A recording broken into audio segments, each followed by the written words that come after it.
Assalamualaikum warahmatullahi wabarakatuh.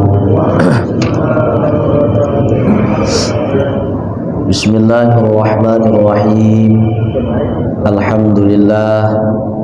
Alhamdulillahillazi jama'ana fi hadzal makanil mubarakah.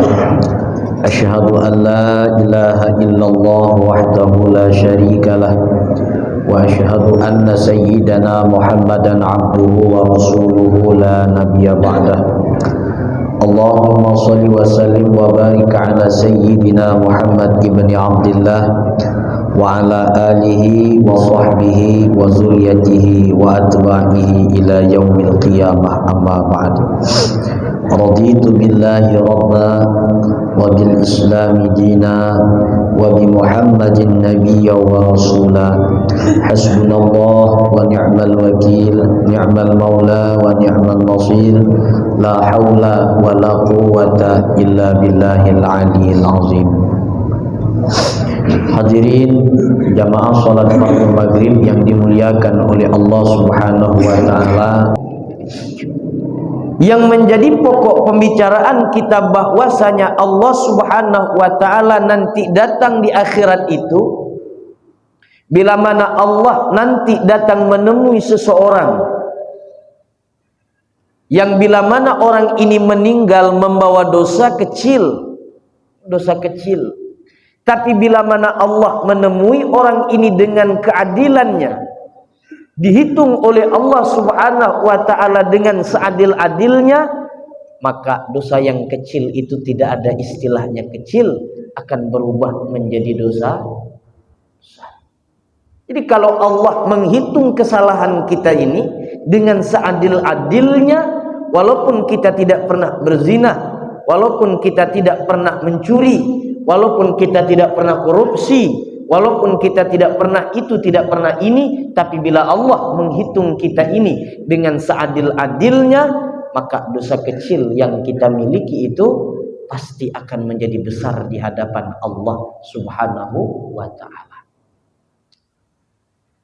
Dan kemudian daripada itu, wala kabirata idza wajahaka fatluhu, dan tidak ada istilahnya dosa besar bila mana orang itu meninggal dunia membawa dosa besar, lalu Allah menemui, Allah menghitung orang ini nanti di akhirat dengan kemuliaannya, dengan kemurahannya, dan penuh kasih sayang Allah. Tidak ada istilahnya dosa kecil, semuanya itu tenggelam di dalam lautan Allah, karam di dalam ampunan Allah Subhanahu wa ta'ala.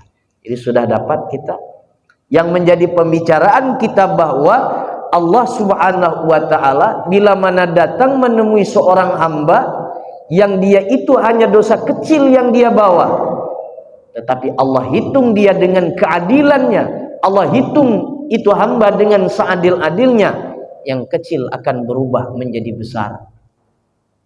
Dan yang besar bila mana Allah ta'ala hitung dengan kemurahannya, dengan kasih sayangnya, maka yang besar itu akan berubah menjadi kecil, dan bahkan sama sekali tidak ada dosa sama sekali. Jamaah yang dimuliakan oleh Allah Subhanahu wa ta'ala, yang menjadi pembicaraan kita, yang tentu tidak kita ketahui nanti, apakah kita ini semua Allah ta'ala mendatangi kita ini dengan keadilannya atau dengan kemurahannya, kita tidak tahu. Dia seorang kiai, dia seorang ulama, dia seorang orang yang sangat cendekia di dalam ilmu agama, dia tidak tahu apakah Allah itu datang untuk menghitung dia nanti itu dengan keadilannya atau dengan kemurahannya. Bila Allah menghitung kita ini nanti di akhirat dengan keadilannya, dihitung dengan seadil-adilnya, maka nerakalah tempat kita. Tapi bila Allah ta'ala itu menghitung kita ini dengan kemuliaannya, dengan kemurahannya, maka niscaya tempat kita itu di dalam surga, tempat kita di dalam surga. Cuman di dalam Quran itu kita tidak tahu bahwa apakah Allah itu nanti menghitung kita ini dengan keadilannya atau dengan kemurahannya. Dalam hadis tidak ada. Cuman di dalam hadis, di dalam Al-Quran dan juga kalam-kalam ulama ada usaha. Kalau kita ini ingin dihitung oleh Allah Ta'ala dengan kemurahannya, dengan keelokannya, dengan sifat jamalnya, usaha. Apa usaha? Usaha harapan ini hanya sekedar harapan, tapi tidak pasti usaha. Yang pertama usahanya itu adalah at-taubat billah. Yang pertama usaha agar Allah nanti menghitung kita dengan menggunakan kejamalnya, dengan kemurahannya. Yang pertama itu adalah at-taubatu billah. Pertama bertaubat dengan Allah Subhanahu wa ta'ala. Jangan putus taubat, jangan putus menyesal, jangan putus taubat menyesal.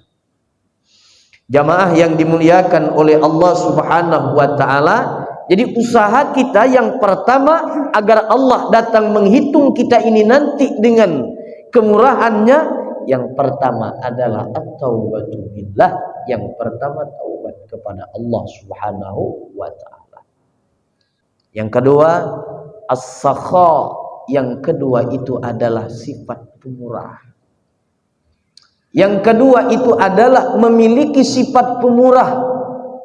Maksud pemurah di sini ia bisa dimaknai as-sakha itu pemurah harta, ya.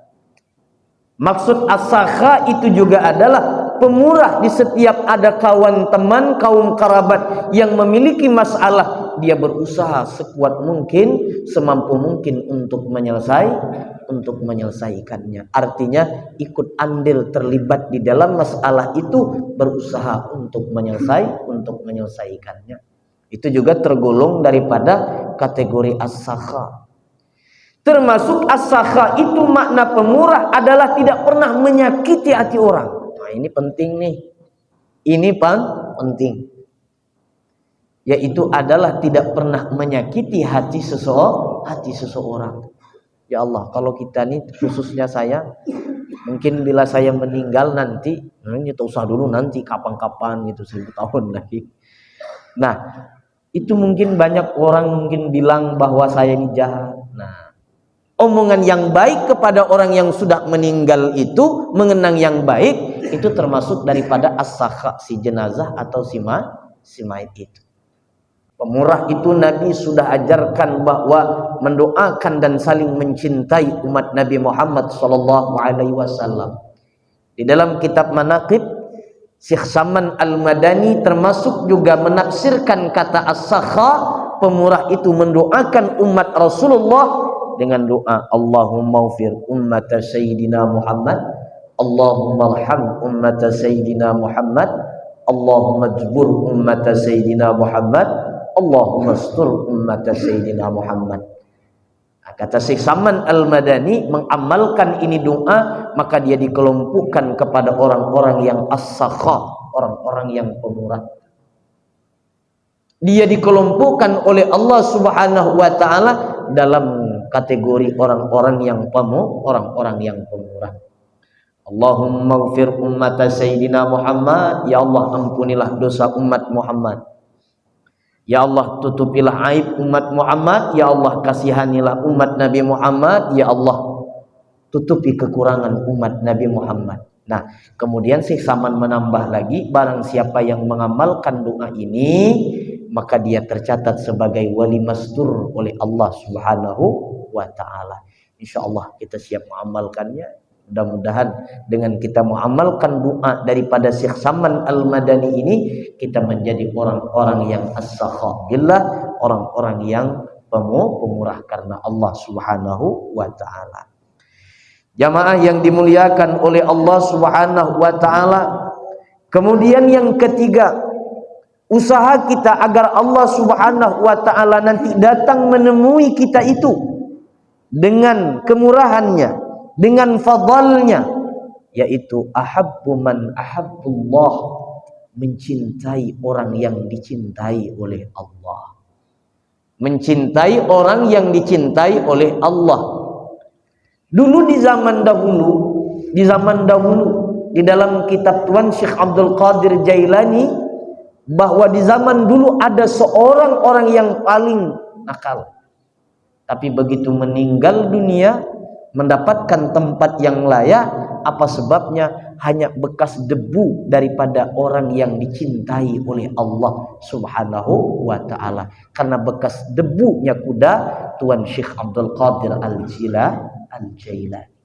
Nah, yang ketiga itu usaha bahwa agar Allah datang menemui kita nanti dengan kemurahan dan kemuliaannya, yaitu ahabbu man ahabbullah, mencintai orang-orang yang dicintai oleh Allah.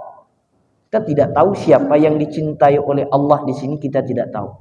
Masyarakat di luar sana kita tidak tahu siapa orang itu yang dicintai oleh Allah, maka tanamkan baik sangka kita kepada manusia. Oh, ini gulangnya besar, ini orang yang dicintai Allah. Belum tentu. Abdurrahman bin Muljam gulangnya besar.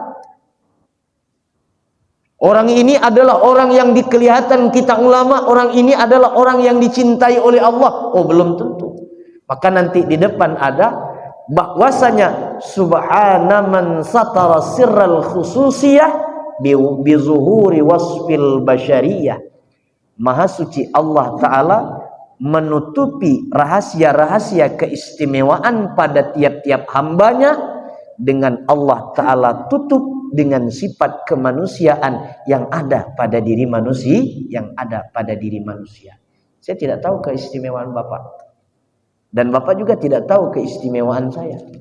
Nah, karena itu Allah Subhanahu wa ta'ala tutup kita ini dengan sifat kemanusiawian.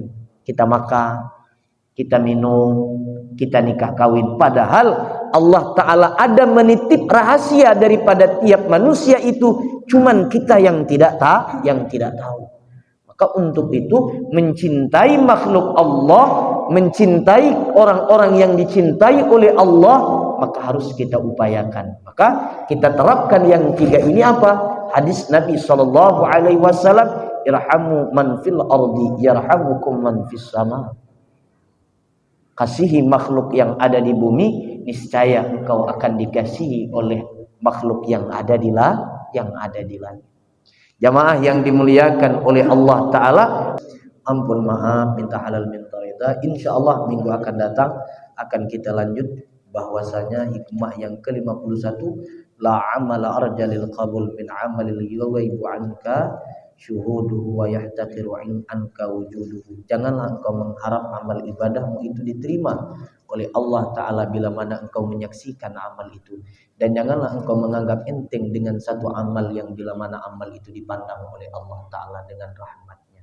InsyaAllah minggu depan akan kita lanjut hikmah yang berikutnya. Namun sebelumnya saya ucapkan terima kasih kepada jamaah atas Fatihah dan doanya untuk almarhum. Mudah-mudahan kita semua nanti dibalas oleh Allah Ta'ala dengan balasan yang penuh kasih sayangnya Allah Ta'ala. Amin. Allahumma amin. Ampun maaf, saya tutup dengan salam keagamaan. Wallahu muwaffiq ila aqwamit thoriq. Assalamualaikum warahmatullahi wabarakatuh.